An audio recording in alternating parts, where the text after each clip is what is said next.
people all the time will be like, where did you go to high school? Right. I'm like, trick question, I didn't. Where did you grow up? I was like, Kentucky? They're like, that's not it. Nope. Do you know Sharon? Like, maybe. They can't, like, right. they know me from somewhere. And I'm like, what do I do? Be like, well, I'm a famous actor, so maybe it's... Perhaps you might have seen such films as... have you ever journeyed to a mysterious island? Yeah, or to the center of the earth. Prepare your ears, humans. Happy, Sad, Confused begins now.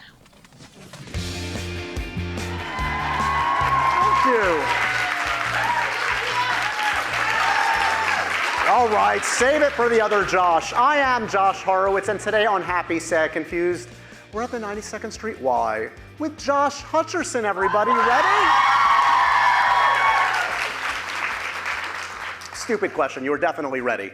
Thank you all so much for coming out tonight. You've sold this wonderful hall here at this wonderful hall at the 92nd Street Y. You got the best bargain in town. You got 2 Joshes for the price of 1 tonight. This Josh I'm going to bring on stage, I've known for quite a while. He's a slightly better actor than I am. He's a way better actor than I am. Let's be real. He's survived not 1, not 2, not 3, not 4, but 5 nights at Freddy's. He's survived the Hunger Games. I don't know how he did that. And now, he's in The Beekeeper. We're going to see if he can survive Mr. Jason Statham. No spoilers, but I don't know, guys. I mean, it's Jason Statham. I am so thrilled to welcome this guy back to the podcast. He's one of my favorites on the planet. Please give a warm welcome to Josh Hutcherson, everybody.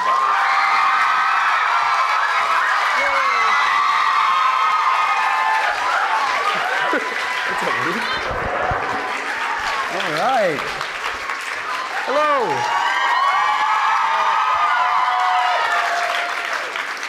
What did you just said to me backstage? 2 Joshes go in, 1 comes out. What did you mean exactly? I'm just saying, if shit goes down, every man for himself. I got a few people here that might help me out. I know. I'm just saying.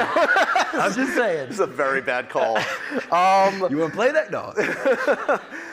Welcome Thank you. back to the podcast, but welcome, to this awesome live experience. Thank you for doing this, man. Absolutely. It's been a while. I've forced you to drink on red carpets. I've asked you every stupid question known to man, and like a needy actor, you just keep coming back for more. I just love it. I love it when you treat me bad, man. Just it happens. I love it. All right, just stay tuned. More to Oh, come. Jesus. No, there's a lot to celebrate tonight. Congratulations on all the success.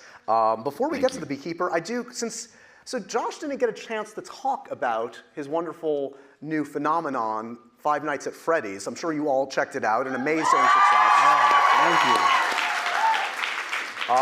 Because of the SAG strike, of course, understandably so, you weren't able to publicize that one. But what was that experience like? I mean, you were kind of sitting by the sidelines seeing this real phenomenon happen. It was like a very surreal experience to have a movie that I was really proud of, really excited about coming out, and I didn't do a single interview, didn't even post anything. I couldn't do anything at all for it. So it was very odd after being in this business for 22 years. And it's the first time that no one asked me a question about a massive movie I had coming out. Just going to Starbucks being like, do you have any questions about... And I was wondering, I was obviously we were all in support of the strike and happy that it finally came to a good end. But I was like, what if I posted, whatever you do, don't go see my movie? I was like, no, and I was like, no, that's stupid. But no, it was cool, man. It's I was not really familiar with the game beforehand, and then just when I came on board, the FNAF fan group is just like. Oh yeah. Some of you are here, I know, because that's a lot. There's a lot here. It's such a cool coalition of people from all over the world, all races, all ages, all genders, and it's just very cool to be a part of something that connects with that kind of broad audience. You are, though, correct me if I'm wrong, you are a bit of a gamer, though, over the years. You devoted a bit of your time. I'm late to the game, but I just discovered Fortnite. Oh. Very late to the game. Right. But you should check out it. Pac-Man. It's amazing. Yeah. Okay. Yeah. Okay. So are you all in on Fortnite right now? Or are you what? I was telling you backstage, I haven't seen Oppenheimer, Maestro, this is why. Past Lives. It might be because of Fortnite. I'm just saying. Is it impacting any relationships, friendships in your life yet? Are people intervening and saying, Josh? Next question, please. Wow. No, it's not yet. We'll see. So for 5 nights, did you like sneak into a theater? Like, did you get to experience it with a crowd? I never experienced it with the crowd. They set up like a small like private screening for like some cast and stuff. But no, it was so I was hyper disengaged from this thing. Okay. So my fingers are crossed that we get to do another one, and then that way I can be much more engaged. It occurs to me, between 5 Nights at Freddy's and The Hunger Games, you've made 2 ginormous films that involve killing children. It's kind of my thing, I guess. I don't know. I don't have a question. They come to me, man. Just an observation. I don't know what it is. I just lay the facts You out seeing a there. theme? Hey.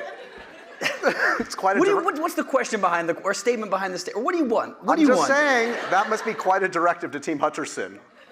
More child killing scripts. They're in the back room. We can have a conversation. Okay, fair enough. And you do not know the precise future, but obviously making $350 million, this enormous hit, the hope is to get back at it, yes? That is definitely the hope. Okay. Yeah. Okay. And also, too, I think what's so cool is that there's so much of the world of Freddy's to explore. There's so many characters. There's so many iterations of the game. And I think it's challenging, and you know, I think that's maybe where they are now, is like trying to really understand like where the story is going to go, how they want to explore moving forward and stuff like that. But yeah, it's I'm ready to dive back in. It also occurs to me, so like in this one, you work with, I don't even know what we call them, animatronic, like these Jim Henson-like puppet They're creatures. called actors. Well, yes. Here's my point. Okay. Well, now he's after me. Yeah. You flip that switch. Oh, okay, here we go. But you have, in your young career, you've worked with every kind of, like you've done 3D, you've done IMAX, you've done film, you've done digital, I'm sure. Every mocap, performance capture way back when. Yep. It's an interesting set of skills to borrow from another action franchise taken. You're like the Liam Neeson of movie stars, is what I'm saying. Great. But like, I guess, which of those modes has presented the most challenge to you as an actor? I mean, I think, you know, anytime that you're doing any kind of performance and you have nothing to interact with and it's all up to you to create, you just feel ridiculous. Right. And I think when we were doing Hunger Games, we were shooting one of the, I think it was in Catching Fire, it was the monkey fight sequence. Right. We shot that for 2 weeks. It was a half a page in the script. And we had stunt people just wearing like green screen suits. Yeah. And we were like friends with them because we were around them all the time. They like lift it up, like have a cigarette and then put it back on. Right. And then they're like jumping around acting like monkeys and stuff. And you're just like, this is my job. Yeah. Showbiz. What have I done wrong or right to end up here? But what's cool about Freddy's is that we had real creatures to interact with and like actual physical things there, which always, brings in, that's one less thing I have to do like mentally to like believe that I'm doing what I'm doing. 100%. Yeah. All right, so you have this new film, this crazy Jason Statham movie that's a lot of fun. It is directed by David Ayer. If you guys don't know David Ayer's work, this guy means business. He knows his way around an action movie. It's called The Beekeeper. When this one comes to you, are you like, are you fucking with me, guys? Is this really what the movie like? Because it's one of those things where it's like, is it real? Is it like what? Like, but it works, and it works because of David, I think, and because of Jason, exactly, and of course you. But like, tell me, when it was presented to you, what did you make of The Beekeeper? It's I'm not the actor that people usually think of when they look to find a villain for a movie. Right. Known for being like a good guy. So for me, I was like, you sure about that? I was like, me? But it was, for me, it was a real draw to like do something so different. And this character, Derek, is like hyper douchebag, crypto bro, privileged billionaire that sets up this call center that just scams old people out of their life savings. Right. Don't be too disappointed. I got to branch out somehow. They kept me in a box for too long, man. I could be a jerk. Good luck putting me back in. I'm local. No. The real Hutcherson, finally. Yeah, exactly. Now I used to the other side. But it was super fun, man, to dive into something so different. And for David Ayer, who I've like respected and looked up to for a long time, for him to see that potential in me when no one else did. Well, not to mention you also, I feel like you've like stolen like Nick Cage's wardrobe in this. Like It's aggressive. It's like snakeskin kind of Well, like. not only is it snakeskin, it's snakeskin and leopard print at the same time. Love it. So this guy is, unhinged. Yeah. Flashbacks, Hunger Games flashbacks with the hair? Yes. Yeah. Yeah, 100%. It's funny because like after Hunger Games, I was like, I'm never gonna bleach my hair again, man. That was like the maintenance on it, and it was terrible. And then like first call with the hair designer, she was like, we're thinking with this Derek looks, we're taking it into this crazy direction. What if we did like bleach tips? Like, yep, I'm in. That sounds great, 100%. So how quickly an actor's like changes when they're like, oh, makes the character more cool? Yeah. Sure. It's interesting because like I think of Air, I think of Statham, very alpha male kind of like a lot of testosterone. That's obviously you too. I reek of that. I don't know, like growing up, did you have mostly male friends, female friends? Like what were your friend groups or even to this day? You're assuming that I had friends. Okay, sorry. They were all in here, bud. No. Right. I don't know, man. This and this, there's nothing between the two. I know, I love it. It's great. Question was about friendship. Engage, answer. Oh my God, you're I actual grew up robot. on sets, so like Right. my friends were mostly, grips and cameramen and stunt teams and hair and makeup people. So I think it was a really cool experience growing up, because I didn't have many friends my own age. They were normally 15 at least years older than me. So I grew up fast, but it's also I got to see a lot of different types of people because this industry attracts people from all over the place, from different walks of life, and I think that I'm super grateful that I got the life experience as a young kid to grow up around quasi like-minded artists from so many different walks of life, and that's a very cool experience, I think, for me. Did you ever go through your Derek Danforth like phase? Were you ever kind of a jerk? You think like if I asked your mom. What was the age at which Josh was kind of like, okay, we have to have a talk? I mean, okay. She would say 16. And I think that when I was like 16, I was going through a moment of, at that point, I'd been a professional working actor for 7 years. And was kind of like having this existential crisis of like, what do I want my life to be? And lashing out and being rebellious and things like that. But it was very contained. Okay. Short period of time. There's never been a case where you've actually uttered the words, do you know who I am? No. Okay, good. I didn't think so. Just checking. No, never. Actually, sometimes my friends will be like, I want to get a reservation at this place. Like, Yeah. maybe we can. I'm like, no. We're not doing that. They're like, okay, I get it. They're like, what if we called? And we said, like, we're trying to make a reservation for you. I'm like, dude, that just sucks, man. Right. That just sucks. Let's just get takeout. Like, I don't want to. Not worth it. It doesn't feel good. Yeah. It doesn't feel good. I always love talking about our sponsor, HelloFresh, on Happy, Sad, Confused, because it is, of course, America's #1 meal kit for a reason. I've used HelloFresh, and I love it because it's quick, it's easy, it's fun, and most importantly, it's delicious. With HelloFresh, you get farm-fresh, pre-portioned ingredients and seasonal recipes delivered right to your doorstep. They make it so easy. You skip those trips to the grocery store. I hate the grocery store.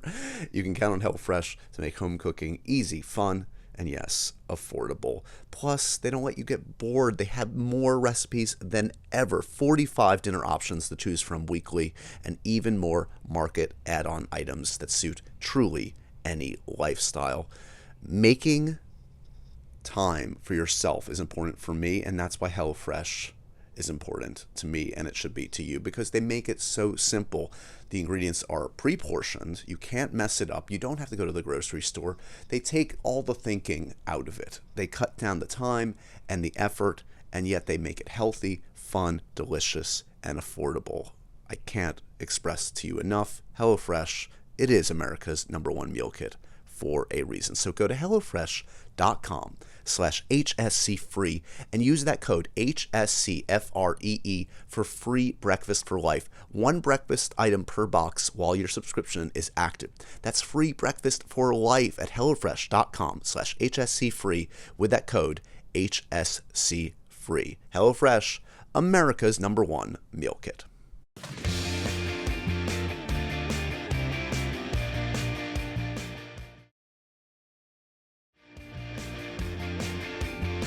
So I was lucky enough to be on the periphery of the ride that was the Hunger Games with you guys, and we got to know each other through those amazing years. It's so funny to me. I don't know what your perspective is on this.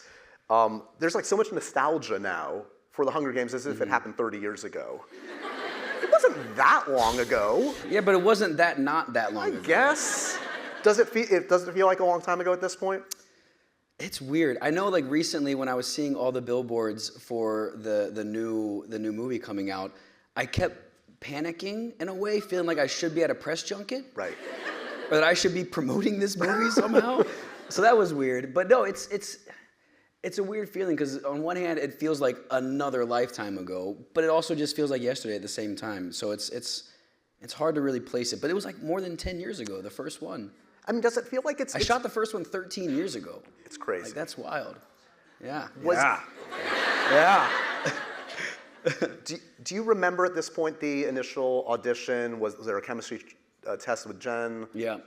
What do you remember? Yeah. I remember it was funny actually because this was like a month after I had auditioned for Spider-Man and didn't get Spider-Man.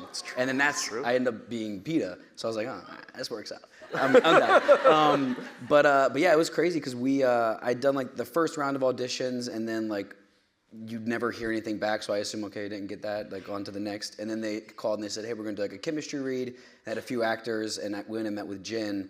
And I'd actually met Jen when I was doing press for The Kids Are All Right, and she was doing press for Winter's Bone. Yep. And I was sitting there at the table at like the SAG Awards, and she came up to me, and I hadn't met her, but I had like, known about her, and she was like, Josh, hi, I'm Jen. I was like, hi, friend. Hi, how are you? And she basically told me the story that she saw, because she's from Kentucky as well, and she saw in a newspaper that like local actor kid from Kentucky, it makes it big in Hollywood. And so she like... Again, it wasn't that long ago, Josh. This just in. Josh Hutcherson is it? Yeah. Yeah, she saw that and she took that to her parents. Were like, look, this kid made it. So she told me that, and I mean, we hit it off right away, and the rest is ancient history. Does Joshifer live in some capacity to this day? Oh yeah, for sure. I mean, we talk all the time, and she's got like a whole family, and like she's living a whole life, and you know, it's hard to get us all back together, but we try to see each other from time to time, and we stay in touch with the phones. If you texted her right now, how long would it take her to respond to you? I would say probably like, it could be between like a minute and 3 days. Okay. Which is also kind of how I respond to almost everybody. When they text me, depending on if it's like my mom or like my best friend, so. You want to take out your phone? You want to try it? I don't have my phone on stage. I'm professional. What's this? I don't have her number. She totally iced me out. That's for the best. That's for the best. Let's take a look back at the wonderful saga that was the Hunger Games. This is a scene. Oh man. This is a scene from Catching Fire. You and Jennifer. Okay. All right. Candace, I don't know what kind of deals you made with Hamish, but he made me promises too.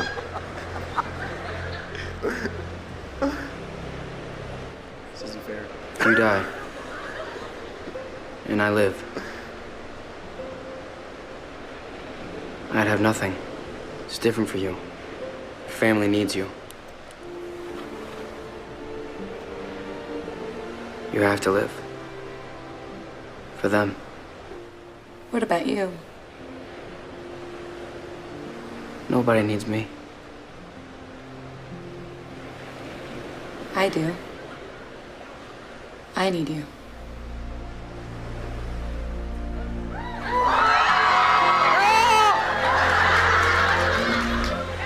Okay.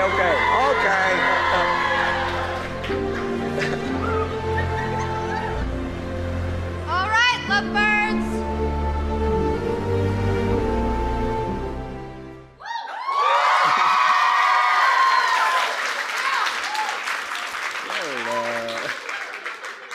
How do you feel? It's got warmer. It's wild, man. It's funny, like, I don't see that ever. Like, I saw the movie once, like, at the premiere. Like, I've never rewatched any of it. So it's always funny when things, like, come up, and I sound different, I look different. So that makes you realize it was 13 years ago, you know what I'm saying? Does that go for all your work or specific to those films? Like if it comes on TV, flip the channel as quickly as possible? Anything. Yeah. I don't like hearing my own voice back. I don't like, my job is like being on screen for like millions of people to watch and listen to, and I never want to watch it. Like I love to make movies and do the work and hope people enjoy them, but to rewatch it, it's just like, you just see all the things that you wish you did differently and you know, wish you could change and everything. But I mean, for me, seeing anything from the Hunger Games, it's just like, that time was incredible. And like working with that cast, that moment, those filmmakers, it was the best, man. And I miss it. Yeah. So what's the most meaningful thing related to acting and totally unrelated to acting that you got out of that experience? Because like there is the acting portion of like working with like an amazing array of talent and great filmmakers.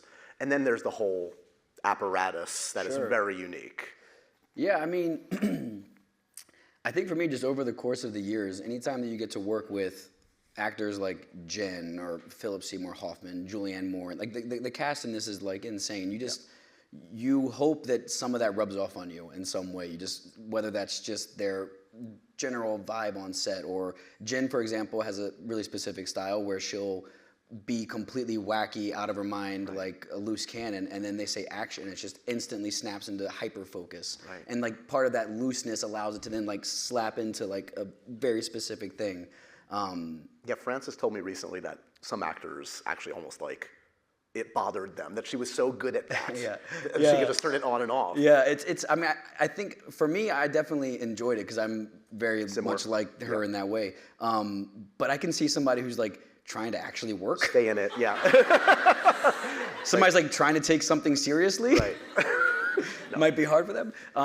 So that on the acting front, I think. And then like personally, I think just that whole experience, me, Jen, and Liam specifically, that trio of just the rocket ship that was, and the press tours and the attention and the fame and everything was just, it's a lot. And we were young. I was 18 when we made the first one. Yeah. And just all of that happening to you in such a massive way, having that camaraderie and that real like family feeling that you create, that's something that's super special. And just learning how to like lean on others when you're going through something that's crazy because they have a similar experience. So, you know, there is an elephant in the room we need to discuss. The internet and Josh Hutcherson right now. First of all, let's just get our bearings. On a scale of 1 to 10, how plugged in are you to social media? What? Yeah. Huh? Do you have one of these? 1 to 10? It's one of them tablets, huh? Yeah. It's the devil's toy. I'm very unplugged in that world. I look at Instagram from time to time to like see dog videos and like recipes that I save and will never ever make. Right. That's like my life. So in this, I won't jump the gun. Go ahead. Okay. Well, how about this? Okay. I'm gonna just play a little audio piece, and tell me how it makes you feel. Can we play this?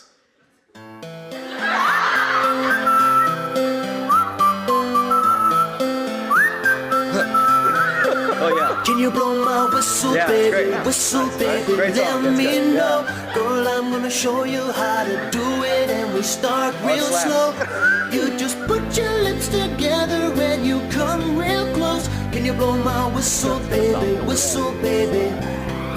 Here we go.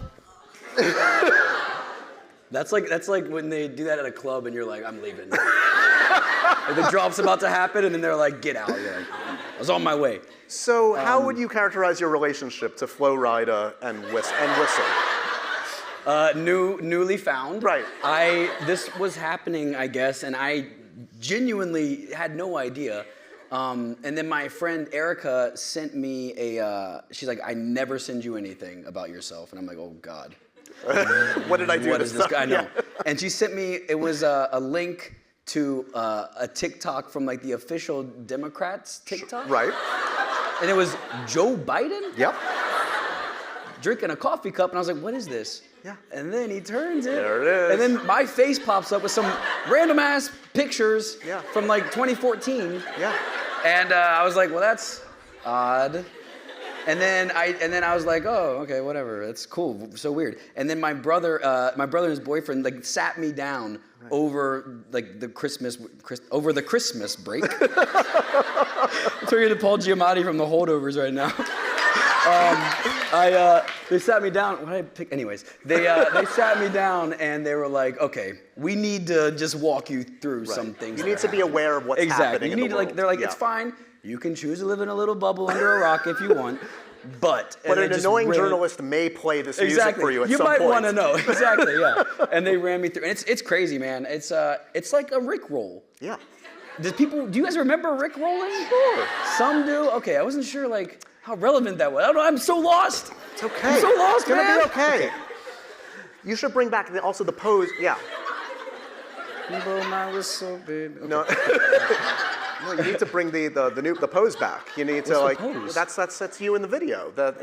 What do you mean? You're like doing this during, isn't it? In the video for the. I'm just doing this. Do you see that? Oh dear God.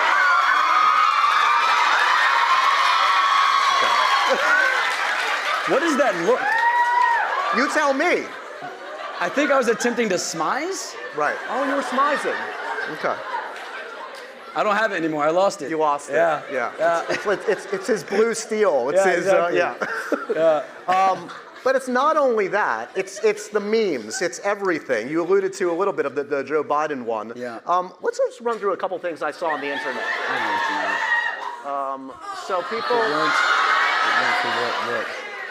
People love it weren't for the baby. They love that. They love that. Don't get it. Okay, let's go to the next one. Let's see. Peter was being hunted down for sport and still found time to the cat as a gift. Bring back real men.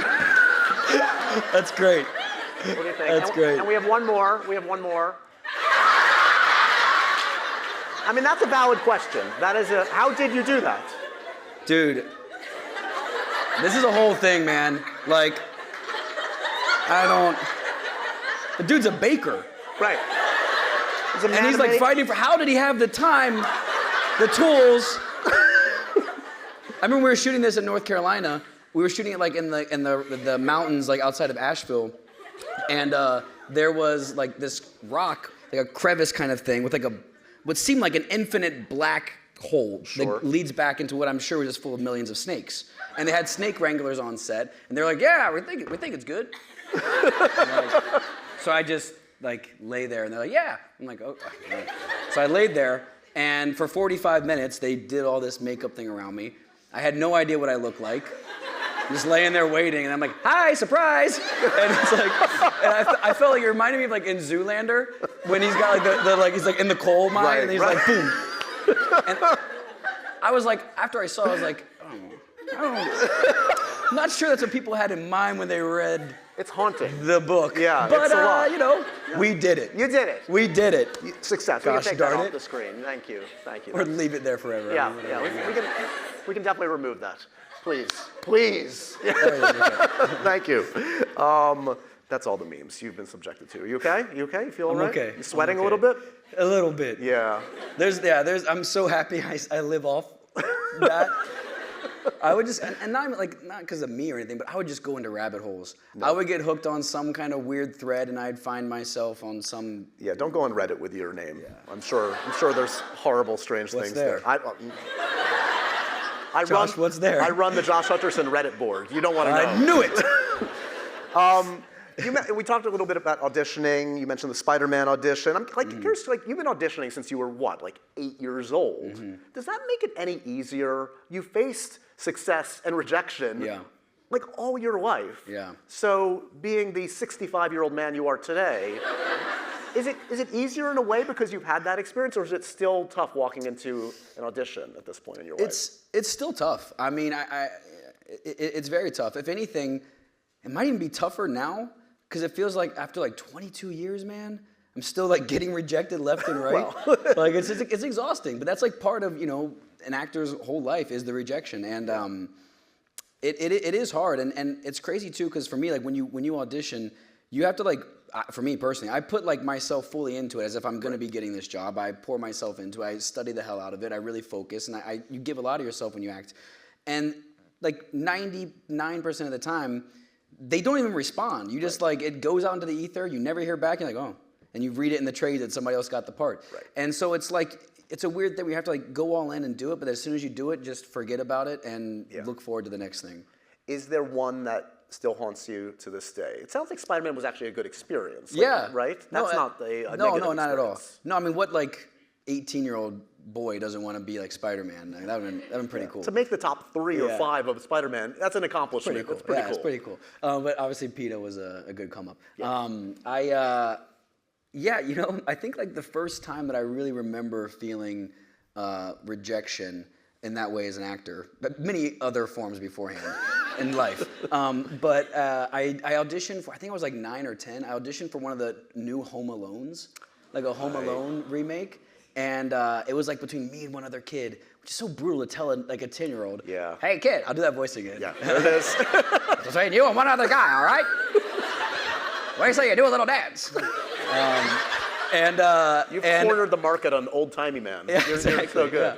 yeah. And when I didn't get that, it was like crushing, and like that was like the first time I remembered feeling that feeling of disappointment.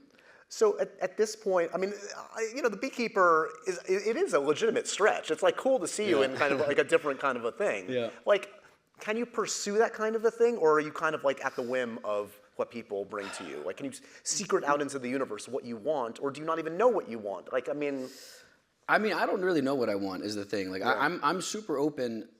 I just right now I'm in love with working and being on set, and it's like my home in so many ways. And getting to do something like The Beekeeper was super new to me, and it was a stretch, which I really enjoyed. And it was super freeing to do something so different in a way. Yeah. So I think for me, like, you can try to put things out there into the universe and try to like will something to happen, but in this job, it's like just not up to you. And it's interesting because I've directed a couple music videos and a short film, and like being on the other side of the camera, looking at audition tapes and trying to find actors, it really helped me as an actor to not take it like as personal when I didn't get cast. Because you can watch like a bunch of tapes, like they're, oh, these are all great actors. It's not about who is the better actor. It's like looking at the entire project of like how this person feels, what their look is, how like they would match to this other person, and kind of like trying to find that balance in the script as a director. So I get it, man. I don't know. Are you any closer? I know you've wanted to direct for a while. You directed a short. We talked about that once. Is that still the one you want to expand into a feature? Is there still an eye on No, that? that one's kind of, my taste has changed a bit since then. But I'm pursuing it. It's not something I'm like I need to do like right this moment. And I have so much respect for directors and the job that is and everything. I feel like I still have things to learn before I really take on a full feature. I know we were talking backstage. You're a little behind on your film, but is there a last TV show you were obsessed with? Anything come to mind? What's on the list? I just rewatched Sex and the City. Yeah. It's fantastic. It's great. Ahead of its time. Groundbreaking. Are you a Carrie, or are you a Miranda, or Samantha? You're Samantha, obviously. Is Samantha, wait, which one?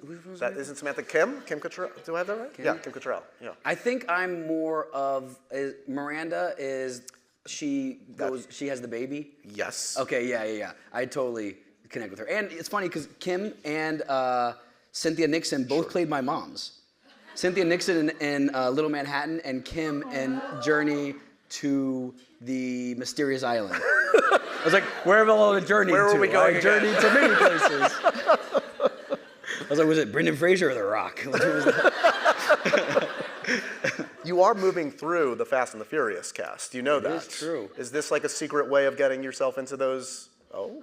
No. No, I thought you were saying secret way of me getting like through all the cast members. Oh, I see. No. It's just a coincidence. What's your favorite franchise going? Is there a franchise that jumps out at you that piques your interest right now? And the answer can be no. It's okay. I want there to be one. Well, we all do in this room. Man, I'm trying to. No. Okay. There's not. I live under a rock. I just stare at walls and play Fortnite. I'm not more interesting than this. And you obsess over your dogs. And I obsess over my dogs. So, how does that manifest? Are you dressing them up? Are you? No, they're naked. Right. If they're in the house, collars off. Nudists. Everybody in they're that house, Yeah. take off your clothes. Exactly. Yeah. I run a nudist colony for dogs in my home.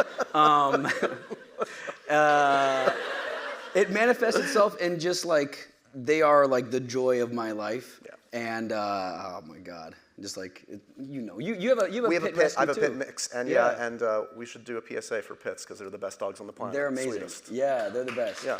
Yeah. They are. They are. No, it manifests itself in just like exploding my heart with love and like just wanting to do everything to make their lives the best that they could ever be. 100%. Yeah.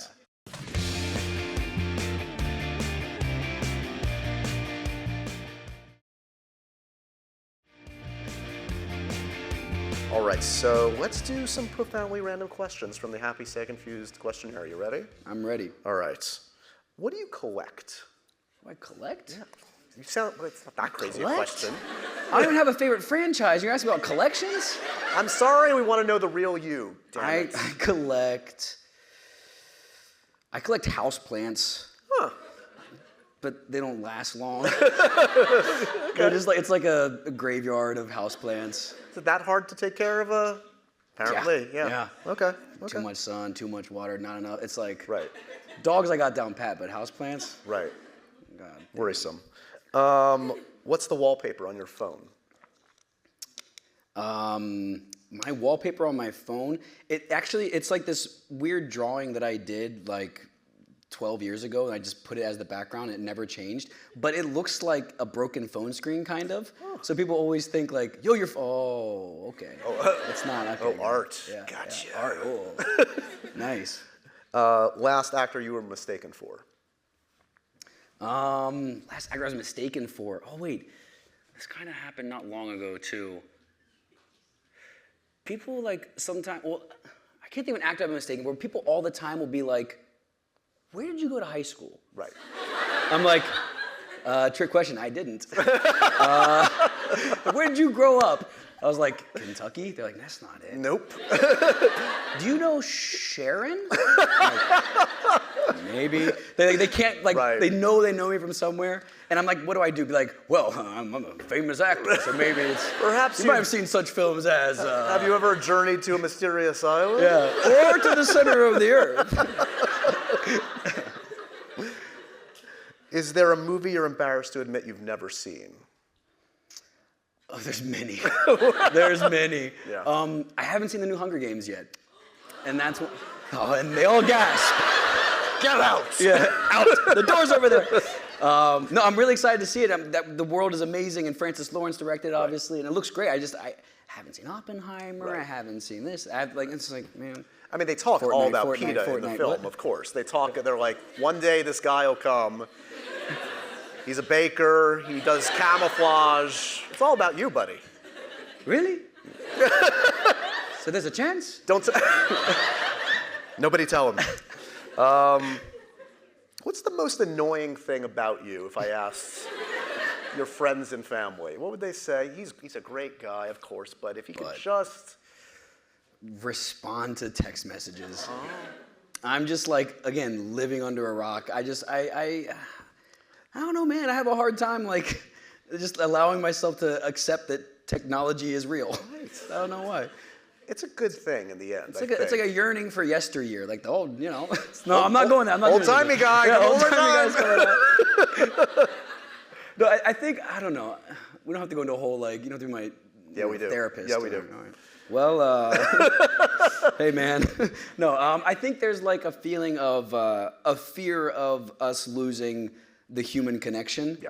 Even though technology can also like enhance that in many ways, that I think that I just get like very stiff-armed to like technology in general. You're wise. As much as I'm making fun, you're wise. What's the worst note a director has ever given you? Worst note? Yeah. Worst. So actually, David Ayer in The Beekeeper, he gave me two of my like, favorite directions back to back. One, we were doing the final like finale of the movie. It's this really intense, like 13-minute long scene, and like he wouldn't cut. He just like reset and back to one, and I'm like screaming, and like we're doing one, I'm like crying, one, I'm like punching things, like just out of my mind. And he came up to me one time and he goes, "Hey, tell your mom about the machine elves." I was like, "What do you mean? What do you mean?" He's like, you don't know about the machine elves? I was like, I have no idea. He's like, well, like, I've heard that when you ingest DMT, you go into this other dimension, and there are these machine elves that mock you and laugh at you, and you come back, you're like, oh, that was fun. So tell your mom about that in this scene. I'm like, okay. So I like a whole riff about machine elves, and then the next day he goes, okay, now this one, kick him off the stage. Abort. No more old-timey voice, please. And then literally the next time he reset, he comes up and he goes, just remember that all of us just want to be loved, and we can only ask for that with the tools that we're given. I'm like, wow. Oh. Okay, let's roll, let's go. So it was just like this kind of crazy like swerve. Yeah, really, but it was really fun, and that was so not the worst. That was actually the best, but just like it's hard to really kind of know what to do with that. In the spirit of happy, sad, confused, who's an actor that always makes you happy? See them on screen, you can have a good time. I would say probably would be name an actor for me, please. No, I don't know any actors. We will all wait together in silence. Say, I always makes me happy to see on screen. Hugh Grant. That's a good one. Yeah, oh, no. We got that. Actually, he's in my head freshly because I just watched Notting Hill for the first time like a few weeks ago. It's so good. He's like, it's like so charming. Yeah, absolutely. Is there a movie that always makes you sad? You a crier at the movies? No, were you? No. What have I feel like not long ago I have bad memory as well, as you can probably it's alarming. catch on to. Yeah, I know. I gotta talk to my neurologist about it. Honestly, Bridget Terabithia is pretty sad. It's a pretty sad one. I have a lot of people that come up to me and tell me like, you messed me up. That movie, like, really, that was hard. Yeah. I think on a plane, we're all more, susceptible to tears, and I've definitely shed a few on planes. I've been like, this is embarrassing. What's a food that makes you confused? You see it on the menu, I don't get it. What's up with that? White pizza. Oh, no tomato. Like, it's not pizza. If there's cheese bread. Right, cheese bread. I mean, to be fair, cheese and bread are two of the best things on the planet. Yes, and that's totally fine. But let's just not call it pizza. Yeah, I got you. I got you. Yeah, it might even just be more like slight rage as opposed to confused. Right. It's like, white pizza, okay.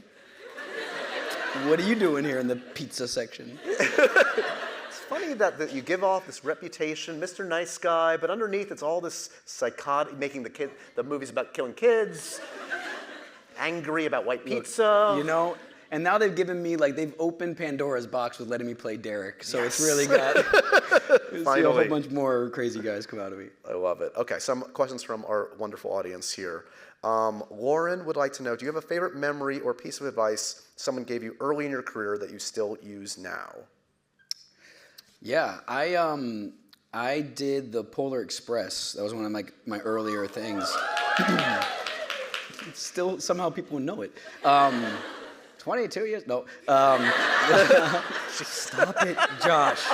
Focus. Don't make me play Whistle again. I'll do it. Okay. Sorry. Okay. I behave.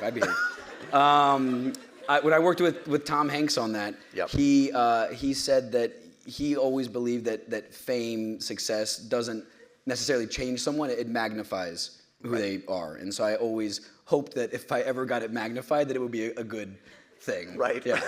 So just kind of like knowing that it doesn't, you are who you are inside, and when all that exterior thing, all that happens, you can still be yourself and just like be even more open and loving. The purest expression of who you are. Exactly. Yeah. Emma would like to know any tips for new Spanish learners. New Spanish learners. Yeah. I mean, I didn't study Spanish at all. It was just like immersion. So if there's any way you can immerse yourself in just only being around people speaking Spanish, that was the best way for me. But like a lot of people that I know use Duolingo, and they learn something. Yeah. Okay. Yeah. Do you have any dream directors you want to work with, and why is it Greta Gerwig? That's funny. Greta's amazing. Wow. I love to work with Greta. Pointed. Yeah, right, exactly. Well, the reason why it's Greta is no. I'd love to work with Greta. I think there's a lot, man. I love Sofia Coppola is one of my favorites. I think like just her approach to like the subtleties of like human complexity and the way she lets the actors like breathe and be in moments is really cool. But then I'm a big David Fincher fan of like Fight Club was such a seminal movie for me when I saw it when I was 10 years old. Yeah, those are probably two that are pretty high up on the list. But there's also I'm really excited now for like the new wave of young up and coming filmmakers and also like international directors and stuff. You see a lot of really interesting voices coming out of foreign countries as well that I'm really excited to get into somehow. I know you're behind, but have you seen the new Fincher yet? The Killer? I have not seen The Killer. It's amazing. Yeah, okay. If you're a I gotta Fincher see guy, it. you're gonna love it. Okay.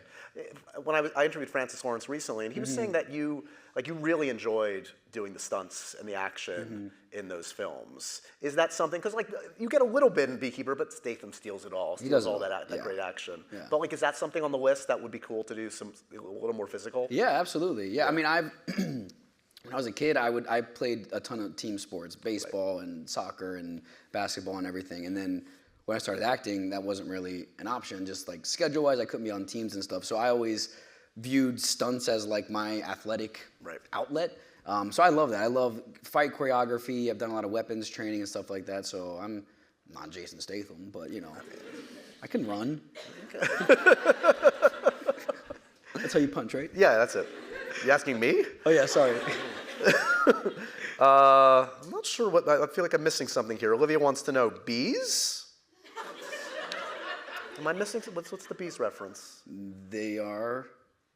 They Beekeeper? exist. Okay. Where are you? Do you have a fear of bees? Fear of bees? No. I like bees. Okay, Yeah. Wasps and hornets, however, yellow jackets. Yeah. Well, because also those things that don't help us. Like bees are like we want to, obviously they do a lot of important work, but the other ones they just like come at you. Yeah. They're not pollinators. Right. Felicia wants to know if you could pick any Freddy's animatronic to be, who would you be and why? This is the kind of question you missed on the press tour. I know, right? It's exciting. Who would I be? I mean, I like Bonnie has the guitar, right? Is that right? Yeah. Yeah, okay. Bonnie. Because she has a guitar. Right. I'm following. Yeah. So, You can see they also didn't give me any like press no training talking for this points, movie. nothing. If I don't have talking points, like I'm a liability. Like it is not. Were they able? Speaking of, like, did you have a lot of that on Hunger Games? Did they give you? Were they able to tame you guys? Like, Oh, I mean they tried. I was gonna say, it They didn't tried feel to like keep Jen us- was very tamed by whatever people were asking. Yeah, she's untamable in the best way. It's not. They're like talking points were like, don't talk about kids killing kids. And I was always like, well. So here's the problem with that. Is that that's kind of what is like a big part of this. But they definitely like they weren't like hardcore like because you hear stories or like maybe it's like one of those Mandela effect where you think something's a thing but it's not. But the idea of like people are like super trained on like what they need to say and can't say. I've never experienced that. Right. Just like tried not to talk about kids killing each other. Right. In the Hunger Games. Right. Okay. Okay. 12 years later, we're able to do it finally. Exactly. Okay. Can't stop me now. I think Natalie has another question. Natalie, if you could remake and star in any cult classic movie, which one and why? Does anything jump to mind? Yeah, I would say Donnie Darko. Oh. Yeah, that movie, like, it was really impactful for me of like wanting to explore kind of like the darker side of like films and characters and the idea of like mixing like dreams and reality and like understanding what it means to exist and things like that. I love that movie and Gyllenhaal's like, yeah. I mean, I wouldn't do it as well as obviously he does. I would play Seth Rogen's character in it. Seth Rogen's, that's his first movie. Yeah. Donnie Darko. I don't know why I didn't think you'd know that, but No, Donnie can't get anything over on you, man. Donnie Darko, Fight Club, and then you're like in Little Manhattan. Are you like, come on, like, I need the edgy stuff. This is edgy enough for me. Well, it's funny when I was like, when I was 8 years old, I was still in elementary school, before I stopped doing school and started acting. And we were doing a play for Grandparents' Day, and it was like a musical thing. And they want us to sing these songs, and it was like, I think it was Grease or something. And I was refusing to do it at 8 years old, before I was even an actor. And they were like, why won't you sing the song? And I'm like, that's cheesy. It's cheesy. It's too cheesy. Right. And they were like, okay, just go on stage and like mouth watermelon. And it'll look like you're singing. I was like, all right, I'll do that. So I watermelon, watermelon the whole time. And afterwards, my grandma comes up and she goes, were you saying watermelon the whole time?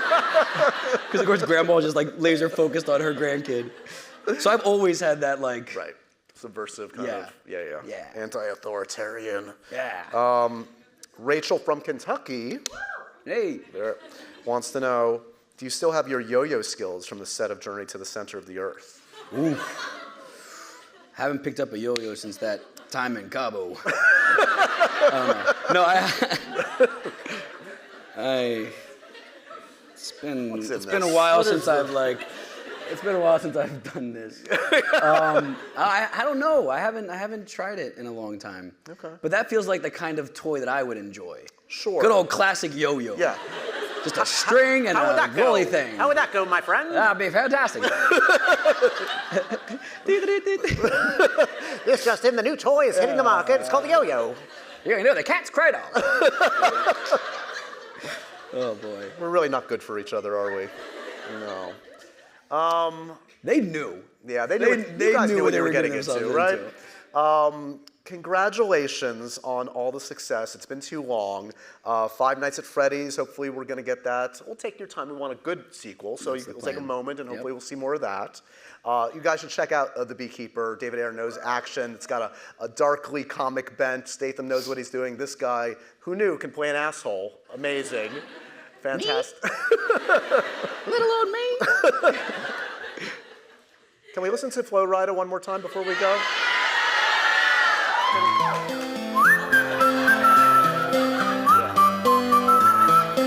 So good.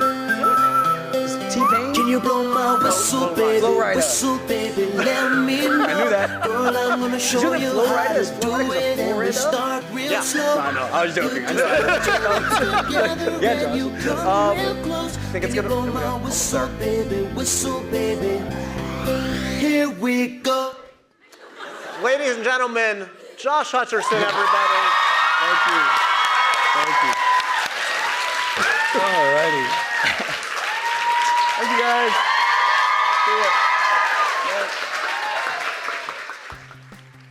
And so ends another edition of Happy, Sad, Confused.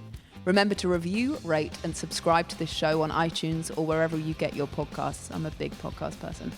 I'm Daisy Ridley, and I definitely wasn't pressured to do this by Josh.